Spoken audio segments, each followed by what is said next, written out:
Ready, pull!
നടക്കുന്ന മത്സരം നമ്മുടെ ടൂർണമെന്റിലെ മെൻസ് കാറ്റഗറിയുടെ 5ാമത്തെ മത്സരമാണ്. ഈ ഗ്രൗണ്ടിൽ കാസർഗോഡ്, രൂപത, ഇടുക്കി ജില്ലകൾ തമ്മിലുള്ള പോരാട്ടമാണ് പുരോഗമിക്കുന്നത്. ഏതാണ്ട് 2 തുല്യശക്തികളെല്ലാം പറയാവുന്ന രീതിയിൽ കാസർഗോഡ് ഇടുക്കിയും 620 കിലോഗ്രാം വിഭാഗത്തിൽ മെൻസ് കാറ്റഗറി പോരാട്ടങ്ങൾ പുരോഗമിക്കുന്നുള്ള കായിക പ്രേമികൾ ഒന്ന് കൈയടിച്ച് സ്വീകരിക്കാവുന്ന ഒരു മത്സരത്തിലേക്കാണ് കടന്നു പോകുന്നത്. സെക്കൻഡുകളൊക്കെ മിനിറ്റുകളിലേക്ക് വഴിമാറി പല മത്സരവേദികളിൽ ബീച്ച് മത്സരങ്ങളിലും അല്ലാത്ത പോരാട്ടങ്ങളിലുമെല്ലാം നിറഞ്ഞു നിൽക്കുന്ന 2 ടീമുകളാണ്, 2 ജില്ലകളാണ് കാസർഗോഡും ഇടുക്കിയും. ആവേശകരമായ പോരാട്ടങ്ങളെല്ലാം സമ്മാനിച്ച് കടന്നു പോയിട്ടുള്ളവർ 2 പേരും ഒരേ പൂളിൽ അകപ്പെട്ട് അടുത്ത റൗണ്ടിലേക്ക് ഒന്ന് കയറിപ്പോകാൻ ആര് എന്ന് കാത്തിരിക്കുന്ന കായിക താരങ്ങൾ. നിത്യേന നിയമേനയുള്ള പരിശീലനത്തിന്റെ പിന്മുറകളെല്ലാമായി നമുക്ക് അംഗീകാരം ലഭിച്ചിരിക്കുന്ന ബീച്ച് വടംവലി മത്സരത്തിലേക്ക് കൂടെ കടന്നു കയറി അവിടെ കൂടി ഒരു വലിയ വിജയം പിടിച്ചടക്കി കടന്നു പോകാനാണ് വടക്കറ്റം. കേരളവും കർണാടകവും എല്ലാം കൈകോർക്കുന്ന കാസർഗോഡിന്റെ മണ്ണിൽ നിന്ന് കടന്നെത്തിയവർ മറുപുറത്ത് ഇടുക്കിയുടെ മണ്ണ്, കർഷകന്റെ കളിത്തട്ടകത്തിൽ നിന്ന് കായലോലങ്ങൾ കഥ പറയുന്ന ആലപ്പുഴയുടെ മണ്ണിലേക്ക് എത്തിച്ചേർന്നവർ. ഇടുക്കി ജില്ലകൾ തമ്മിലുള്ള പോരാട്ട ചൂടിലേക്കാണ് കളിക്കളം എത്തിച്ചേർന്നത്. ഏതാണ്ട് ആദ്യ ലൈനിൽ റഫറിയുടെ ആദ്യ ഫുൾ ബോൾ വന്ന അതേ പോയിന്റിൽ തന്നെ റിബൺ വലിച്ചു നിർത്തി 6ലേക്ക് ഒരു വിജയത്തിന്റെ നിമിഷങ്ങൾ സമ്മാനിക്കുന്നുവെന്ന് അറിയുക എന്ന ലക്ഷ്യത്തോടുകൂടെ പിടിമുറുക്കുന്നവർ. വെള്ളകലർന്ന കുപ്പായത്തിൽ കാസർഗോഡ്, നേരെ എതിർവശത്ത് ഇടുക്കി ജില്ലകൾ തമ്മിലുള്ള പോരാട്ടത്തിലേക്ക് വെട്ടുപിടിക്കുന്നവർക്ക് കളമൊരുക്കി കടന്നു പോകുന്നവർ.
ഒരേ ശൈലിയിൽ തന്നെ 16 മത്സരാർത്ഥികൾ കാസർഗോഡ് ഇടുക്കി ജില്ലകൾ തമ്മിലുള്ള പോരാട്ടത്തിലേക്ക്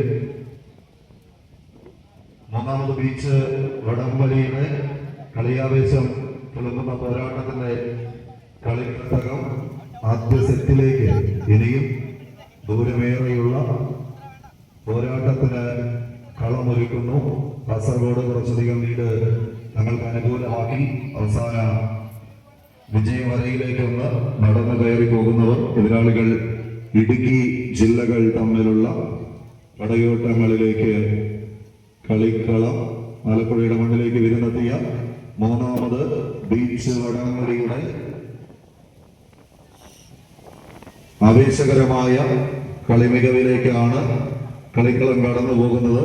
നഷ്ടപ്പെട്ട ലീഡിനെ ഒന്ന് തിരിച്ചെടുക്കാം ഇടുക്കിയുടെ ശ്രമമെങ്കിൽ നേടിയെടുത്ത ലീഡ് അതേപോലെ നിലനിർത്തി 4 മീറ്ററിന്റെ കളിയകലത്തിലേക്കൊന്ന് വടം വലിച്ച് കയറാൻ ഉറച്ച് പോരടിക്കുന്നവർ 620 കിലോഗ്രാം വിഭാഗത്തിൽ 8 കായിക താരങ്ങളെ ചേർത്ത് പിടിച്ച് ഈ കളിക്കളത്തിലേക്ക് നടന്നു കയറുന്ന 16 കളിക്കൂട്ടുകാർ, 2 ടീമുകൾ, 2 ജില്ലകളുടെ പ്രാതിനിധ്യം നിറഞ്ഞൊരു കയ്യടിയോടുകൂടെ സ്വീകരിക്കാവുന്ന മത്സരത്തിലേക്കാണ്.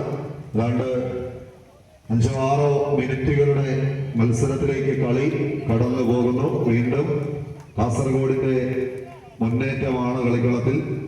അവസാന അടിയിലേക്ക് നടന്നു കയറാൻ കടന്നെത്തിയവർ 14 ജില്ലകളിലും വെന്നിക്കൊടികൾ പാറിപ്പറപ്പിച്ച ചരിത്രമുണ്ട് 2 ടീമുകൾക്കും. Under 13, under 15, under 17, under 19 senior കാറ്റഗറികളിലെല്ലാം മികവുറ്റ പോരാട്ടങ്ങൾ മെൻസ്, വിമൻസ് ഒപ്പം മിക്സഡ് കാറ്റഗറികളിലും പുറത്തെടുത്ത ചരിത്രമുള്ള കാസർഗോഡിന്റെയും ഇടുക്കിയുടെയും പടയാളികൾ നേരിയൊരു അകലത്തിന്റെ വിജയദൂരം ബാക്കി നിൽക്കുന്ന കളിക്കളം. മത്സരത്തിന്റെ ആദ്യ സെറ്റ്